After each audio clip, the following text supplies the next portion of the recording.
പശ്ചിമേഷ്യയിൽ ആഴ്ചകളായി തുടരുന്ന യുദ്ധത്തിന് അന്ത്യം കുറിക്കാനുള്ള നിർണായക ചർച്ചകൾക്ക് പാകിസ്ഥാൻ വേദിയായേക്കും എന്നാണ് പുറത്തുവരുന്ന റിപ്പോർട്ടുകൾ. ഈ ആഴ്ച തന്നെ ഇസ്ലാമാബാദിൽ വെച്ച് അമേരിക്കയുടെയും ഇറാന്റെയും ഉന്നത പ്രതിനിധികൾ കൂടിക്കാഴ്ച നടത്തിയേക്കും. ഇറാന്റെ ഊർജ്ജ കേന്ദ്രങ്ങൾക്ക് നേരെ നടത്താനിരുന്ന ആക്രമണങ്ങൾ താൽക്കാലികമായി നിർത്തിവെച്ചതായി അമേരിക്കൻ പ്രസിഡന്റ് ഡൊണാൾഡ് ട്രംപ് പ്രഖ്യാപിച്ചതിന് പിന്നാലെയാണ് ഈ പുതിയ നയതന്ത്ര നീക്കം. പാകിസ്ഥാൻ, തുർക്കി, ഈജിപ്ത് എന്നീ രാജ്യങ്ങൾ സംയുക്തമായാണ് ഇരുപക്ഷത്തെയും ചർച്ചയിലേക്ക് എത്തിക്കാൻ തിരശ്ശീലയ്ക്ക് പിന്നിൽ പ്രവർത്തിക്കുന്നത്. അമേരിക്കയെ പ്രതിനിധീകരിച്ച വൈസ് പ്രസിഡന്റ് JD വാൻസ് ചർച്ചകളിൽ പങ്കെടുത്തേക്കുമെന്നാണ് സൂചന. ചർച്ചകളിൽ പുരോഗതിയുണ്ടെന്നും പല കാര്യങ്ങളിലും ഇതിനോടകം തന്നെ ധാരണയിലെത്തിയെന്നും ട്രംപ് അവകാശപ്പെടുമ്പോഴും ഇസ്രായേൽ ഈ നീക്കങ്ങളിൽ അമ്പരപ്പ് പ്രകടിപ്പിക്കുന്നുണ്ട്. സമാധാന ശ്രമങ്ങളെക്കുറിച്ച് അറിവുണ്ടെങ്കിലും ധാരണകളിലെത്തിയെന്ന ട്രംപിന്റെ പ്രസ്താവന പ്രതീക്ഷിച്ചതിലും വേഗത്തിലാണെന്നാണ് ഇസ്രായേലിന്റെ വിലയിരുത്തൽ. മേഖലയിൽ സമാധാനം പുനഃസ്ഥാപിക്കാനുള്ള എല്ലാ പിന്തുണയും വാഗ്ദാനം ചെയ്ത പാകിസ്ഥാൻ പ്രധാനമന്ത്രി ഷെഹ്ബാസ് ഷെരീഫ് ഇറാന്റെ പ്രസിഡന്റ് മസൂദ് പെഷസ്കിയാനുമായി ഫോണിൽ സംസാരിച്ചു. റമദാൻ, ഈദ് വേളകളിലായി ഇരുവരും പലതവണ ആശയവിനിമയം നടത്തുകയും യുദ്ധം അവസാനിപ്പിക്കേണ്ടതിന്റെ അനിവാര്യത ആവർത്തിക്കുകയും ചെയ്തിരുന്നു. പാകിസ്ഥാൻ സൈനിക മേധാവി ഫീൽഡ് മാർഷൽ ആസിം മുനീറും ഇറാൻ പ്രസിഡന്റുമായും ട്രംപുമായും ചർച്ചകൾ നടത്തിയതായാണ് വിവരം. ഇറാന്റെ ഊർജ്ജ സ്രോതസ്സുകൾ ആക്രമിക്കപ്പെട്ടാൽ പശ്ചിമേഷ്യയിലെ മുഴുവൻ എണ്ണ കമ്പനികളും ഊർജ്ജ നിലയങ്ങളും നാമാവശേഷമാക്കുമെന്ന് ഇറാൻ മുന്നറിയിപ്പ് നൽകിയിട്ടുണ്ട്. മേഖലയെ ആകെ തകർക്കുന്ന രീതിയിലുള്ള തിരിച്ചടി ഉണ്ടാകുമെന്നാണ് ഇറാന്റെ പക്ഷം. ഹോർമൂസ് കടലിടുക്കിലെ ഉപരോധം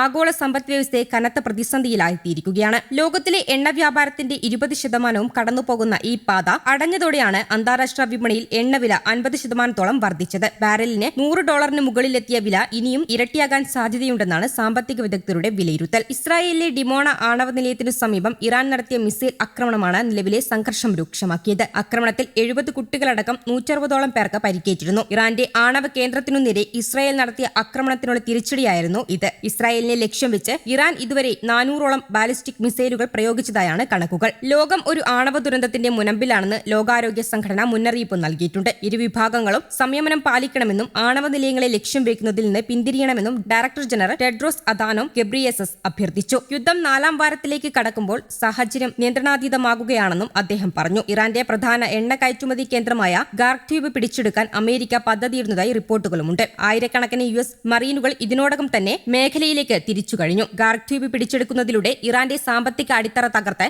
അവരെ ചർച്ചയ്ക്ക് പ്രേരിപ്പിക്കാനാണ് വാഷിംഗ്ടൺ ലക്ഷ്യമിടുന്നത്. ഖത്തറിലെ ദോഹയിൽ നിന്ന് ജനങ്ങളോട് എത്രയും വേഗം ഒഴിഞ്ഞു പോകണമെന്ന് ഇറാന്റെ റവല്യൂഷണറി ഗാർഡ്സ് നിർദ്ദേശം നൽകിയിട്ടുണ്ട്. അമേരിക്കൻ സൈനിക താവളങ്ങൾ സ്ഥിതി ചെയ്യുന്നതിനാൽ ദോഹയെ തങ്ങളുടെ ലക്ഷ്യസ്ഥാനമായി കണക്കാക്കാനാകുമെന്നാണ് ഇറാന്റെ മുന്നറിയിപ്പ്. സൗദി അറേബ്യയുടെ തലസ്ഥാനത്തിന് നേരെയും കഴിഞ്ഞ ദിവസം മിസൈൽ ആക്രമണ ശ്രമങ്ങളുണ്ടായി. ഇറാന്റെ ഉന്നത നേതാക്കളെയും സൈനിക കേന്ദ്രങ്ങളെയും ലക്ഷ്യം വെച്ചുള്ള ആക്രമണം ഇനിയും തുടരുമെന്ന് ഇസ്രായേൽ പ്രധാനമന്ത്രി ബെഞ്ചമിൻ നെതന്യാഹു വ്യക്തമാക്കി. ഇറാന്റെ റവല്യൂഷണറി ഗാർഡ്സിനെ കുറ്റവാളികളുടെ സംഘം എന്ന് വിശേഷിപ്പിച്ച അദ്ദേഹം അവരുടെ സാമ്പത്തിക സ്രോതസ്സുകളെ ഇല്ലാതാക്കുമെന്നും പ്രഖ്യാപിച്ചു. ഇസ്രായേൽ സൈന്യം നിലവിൽ പകുതി ലക്ഷ്യം മാത്രമാണ് പൂർത്തിയാക്കിയിട്ടുള്ളതെന്നും ആക്രമണം ഇനിയും ആഴ്ചകളോളം നീളുമെന്നും സൈനിക മേധാവി എയർ സാമിർ പറഞ്ഞു. ഇറാഖിലെ ബാഗ്ദാദ് വിമാനത്താവളത്തിന് സമീപമുള്ള അമേരിക്കൻ കേന്ദ്രങ്ങൾക്ക് നേരെയും ഡ്രോൺ ആക്രമണങ്ങൾ റിപ്പോർട്ട് ചെയ്തിട്ടുണ്ട്. പശ്ചിമേഷ്യയാകെ യുദ്ധത്തിന്റെ കരിനിഴലിലായതോടെ ലോകരാജ്യങ്ങൾ ആശങ്കയിലാണ്. ട്രംപ് നൽകിയ സമയം അവസാനിച്ചതോടെ ലോകം ഉറ്റുനോക്കുന്നത് ഹോർമൂസ് കടലിലേക്കാണ്. പശ്ചിമേഷ്യയിലെ അതീവ ഗുരുതരമായ സാഹചര്യം കണക്കിലെടുത്ത് യൂറോപ്യൻ യൂണിയൻ നയതന്ത്ര ഇടപെടലുകൾ ശക്തമാക്കി. സൈനിക നീക്കങ്ങൾ സൃഷ്ടിക്കുന്ന സാമ്പത്തിക സുരക്ഷാ പ്രതിസന്ധികളിൽ യൂറോപ്യൻ യൂണിയൻ ആശങ്ക രേഖപ്പെടുത്തിയിട്ടുണ്ട്. എന്നാൽ കടലിടുക്കിലെ ഗതാഗത തടസ്സങ്ങൾ നിലവിലെ സംഘർഷങ്ങളുടെ സ്വാഭാവിക ഫലമാണെന്നും അന്താരാഷ്ട്ര സമൂഹം ഉത്തരവാദിത്തത്തോടെ പെരുമാറണമെന്നുമാണ് ഇറാന്റെ നിലപാട്. News desk Kerala Kaumudi.